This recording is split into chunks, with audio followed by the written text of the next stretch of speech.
Сәлем достар, сәлем баршаңызға, каналыма қош келіпсіздер. Бүгін қысқадан нұсқа осы кислица гүлінің алдағы уақытта үйіңізге келіп жергілікті жерден болсын алатын топырағымен бірге жүретін, мысалы мынандай жергілікті жердің осындай сазды топырағына отырғызған кислица гүлі болсын. Мысалы мен заказ қабылдаймын, заказда сразу сізге топырағына құмырасына отырғызып беремін. Осындай гүл болсын, ол голландиялық гүл болсын.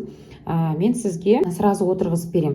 Енді қазіргі ерекшелік бұл кислица гүл үйіңізге барған кезде алып кетсін десеңіз, менен заказ бергенде ерекшелік сразу отырғызып берем. Ал енді қазір үйіңізге егер отырғызылмай күйінше алып берген болсаңыз, қалай отырғызған кезде бұл гүл тез пышны алып кетеді. Қателік жасамаңыздар. Мынандай. Мына гүл, мына осылайынан тұрады, міне, мына астында осындай тамырлары болады.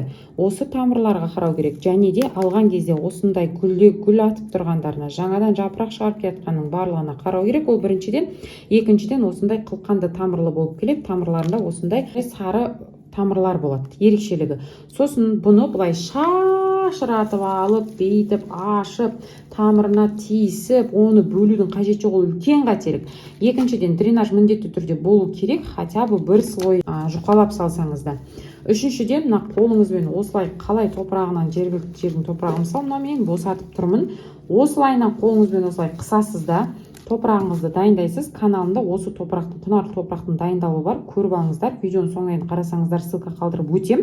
Осы жарға осындай топырақ саласыздар. Бір слой осындай дренаж тұр астында, керамзит майда, және де бір слой осындай топырақ салдық. Оны осындай яма жасап аламыз, яғни шұңқыр.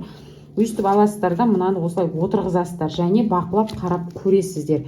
Мына жеріндегі шығып келатқан жаңа өскіндері мына құмыраның осы размерімен бірдей болып тұру керек, және үстіне топырағын аласыздар да, қатты тереңдетпей, бір осындай қалақтан топырақ салып, бүйтіп басып шығасыздар қолдарыңызбен. Өйткені бұл осы кустпен тұру керек. Куст дегеніміз мен қолыммен қысып тұрған нәрсе, шашырамау керек. Бұл гүлдің ерекшелігі бір суарғаннан кейін өзі шашырап, ашылып, әдемі болып, жарыққа қарап өсіп алады. Өтініш бұл гүлді ашып, тамырын бүлдіріп, одан тамырын үзіп, үйтіп жасамаңыздар. Ол кезде гүліңіз үйіңізге бейімделе алмай қалады, біріншіден.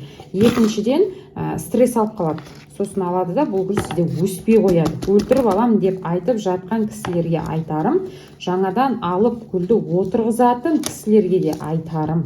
Осы, міне аласыздар, топырақ қазір менде 20-30% ылғалдылықта тұр. Қазір мен сразу суарамын. Өйткені бұл заказ гүлдер, олардың үйіне барам дегенше дейін бұл гүл бейімделіп үлгеру қажет. Осындай ерекшелікпен бөлісе кетейін дедім сіздерге. Осындай бір жерде жиналып тұру керек ортасында. Жан-жағында топырақты қолыңызбен басып қойыңыз. Желательно осындай прозрачный құмыра, осындай көрініп тұратын құмыра отырғызатын болсаңыздар, алдағы уақытта тамырын бақылап, қай уақытта отырғызу керектігін көріп отыратын боласыздар. Бар ерекшелігі осы. Егер ақпарат ұнап жатса, каналыма тіркеліп, қоңырау белгісін басып, кез келген сұрақтарыңызды комментарийға қалдыра беріңіздер, пікірлеріңізді.